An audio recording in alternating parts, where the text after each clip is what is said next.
We're back now with the chairman of the House Homeland Security Committee, Texas Congressman Michael McCaul. Mr. Chairman, I want to ask you about this massive data breach we heard about this week. Some 4 million former or current government employees.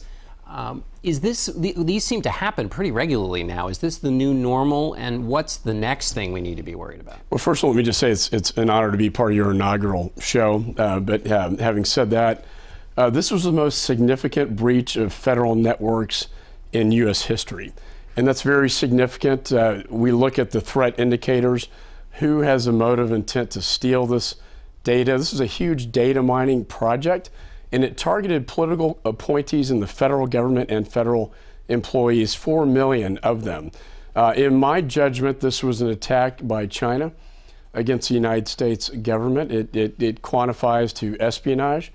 And that raises all sorts of issues that we need to deal with. And if I can just be clear, you mean China, the government of, as opposed to just a person who is in China?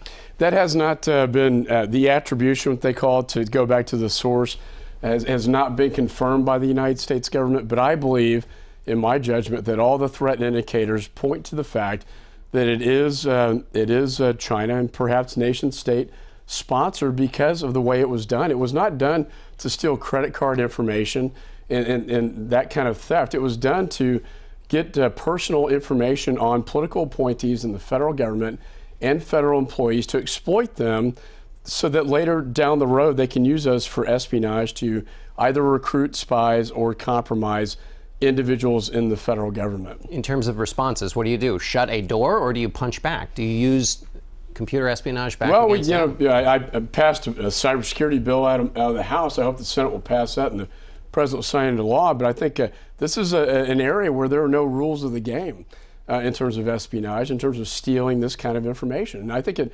raises all sorts of issues with Americans.